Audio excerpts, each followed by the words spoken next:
বিসমিল্লাহির রহমানির রহিম। বাংলাদেশ মানব জোটের পক্ষ থেকে আমি কাজী মোশাররফ হোসেন।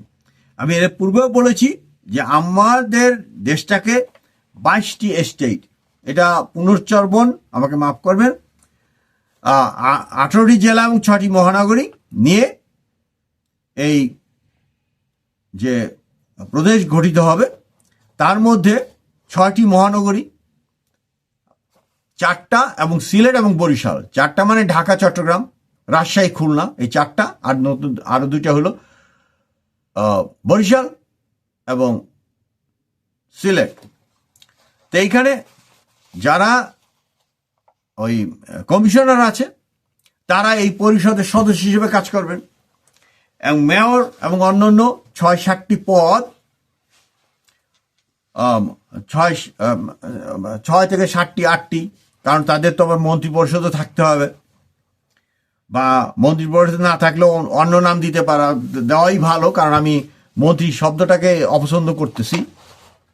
জনগণ যদি এটাকে কাটসাট করে আর কি, যে মেয়র, ডেপুটি মেয়র বা এরকম আর কি দিতে পারে, 6-7 জন মিলে তারা এই রাজ্য বা এই স্টেটগুলোকে পরিচালনা করবেন। তাহলে যেহেতু ওই কমিশনার একটা বেতন পান, তাহলে অল্প কয়েকটা পদে আমাদের লোক বেশি লাগবে। যখন আমরা ভাগ করে দিব, যে কে ওয়াসা দেখবেন, কে ওই রাস্তাঘাট দেখবেন, কে হেলথ দেখবেন, এরকম কয়েকটা যখন 5 থেকে 7টা আলাদা আলাদা ডেপুটি মেয়র দিয়ে আমরা যখন এই কাজগুলো করাবো, তখন স্বাভাবিকভাবে ওই 7-8টা পদেই শুধু বেতন ভাতার ব্যাপারটা আসে। আর কমিশনারও থাকছেন অ্যাকর্ডিং টু, কারণ কমিশনার তো আগাগোড়া আগেও ছিলেন। তাহলে এই আমাদের যেটা দরকার হচ্ছে যে পরিচালনা পরিষদের জন্য 5 থেকে 7 জন লোক লাগবে, যারা ওই আপনার যিনি মেয়র হবেন তিনি মন্ত্রী মর্যাদা ভোগ করবেন, আর উপমন্ত্রী থাকতে পারে, এইভাবে দিতে হবে। আর বাংলাদেশে যে উচ্চ কক্ষের কথাটি আমি বলেছি, এর কাজ হবে যখন দেখা যাবে যে রেগুলার যে আমাদের এখন বর্তমানে যে সমস্ত সংসদ আমরা এতদিন দেখে আসছি, এই সংসদের যে প্রধানমন্ত্রী তাকে বের করে দেওয়া একটা কাজ। কারণ তারা সংখ্যাগরিষ্ঠতার ভিত্তিতে বলে দিলেই হবে যে তুমি প্রধানমন্ত্রী আর থাকতে পারবে না, you have to resign. So যে প্রাইম মিনিস্টার থাকছে তাকে রিজাইন করতে হবে। তাতে কি হবে, যে দলটি ক্ষমতা থাকবে সে দলটির পতন হবে না, কারণ তারা আবার আর একজনকে ওই প্রধানমন্ত্রীর সমকক্ষ পদে নির্বাচিত দিতে পারবে। এই জন্য, এবং যখন তারা 2/3 যে যতগুলোই এই সদস্য থাক উচ্চকক্ষে, কোনো সমস্যা নাই, কারণ সবাই থাকবে এরকম যে রিটায়ার্ড পার্সন বা কিছু একটা, এবং যারা রিটায়ারমেন্টে থাকবে যে সমস্ত এমপি, তারা সবাই ভাতা পাবে। হয়তো কম বেশি হতে পারে, কিন্তু যত 2 টার্মের বেশি কেউ এমপি থাকতে পারবেন না, এবং সবাইকে ভাতা দিতে হবে। মানে একবার এমপির পদ ধরে গেলে সে আর কখনো ওই খারাপ জীবনযাপন এটা তাকে করতে দেওয়া হবে না। এটা আমাদের জন্য খারাপ, কারণ দেখা যাবে সে ক্ষমতা যে চুরি করা শুরু করছে। আমরা আর এটা চাই না, এটাকে রোধ করতে হবে। তাহলে এখানে আর যারা ওই উচ্চকক্ষে থাকবেন, সমস্ত রিটায়ার্ড এমপিরা থাকবেন। যদিও যে আমি প্রথমেই বলেছি 3টা জিনিস থাকতে পারবে না। তারা হলো জোর বা জবরদখলকারী, এরকম কোনো কারো এগেনস্টে থাকলে সে থাকতে পারবে না। নারী নির্যাতন করি, নারীরা যদি কোনো কেস ঠেস দিয়ে থাকে, ওই লোক আর থাকতে পারবে না। আর একটা হলো সরকারি টাকা মেরে খাওয়া, বা লোন আছে বা লোন দিতেছে না, এরকম লোক হলে তারা এই উচ্চকক্ষে থাকতে পারবে না। তারা হবে আগাগোড়া বিশিষ্ট ভদ্রলোক, সিধা কথা। তো এদের মধ্যে আমরা কারা নিব? যতগুলো 3 বাহিনীর প্রধান রিটায়ারমেন্টে আছে, তাদের কিন্তু পেনশন আছে। তা তারা কি করবে? সামান্য কিছু ভাতা এক্সট্রা পাবে। দেখা গেল যে একটা গাড়ির খরচ দিয়ে দেওয়া হইলো তাকে, বা ফোনটা একটু পাইলো, বা এরকম কিছু সুযোগ সুবিধা তাকে দেওয়া হবে অ্যাকর্ডিং টু আমাদের আয় তো ভালো না বাংলাদেশে।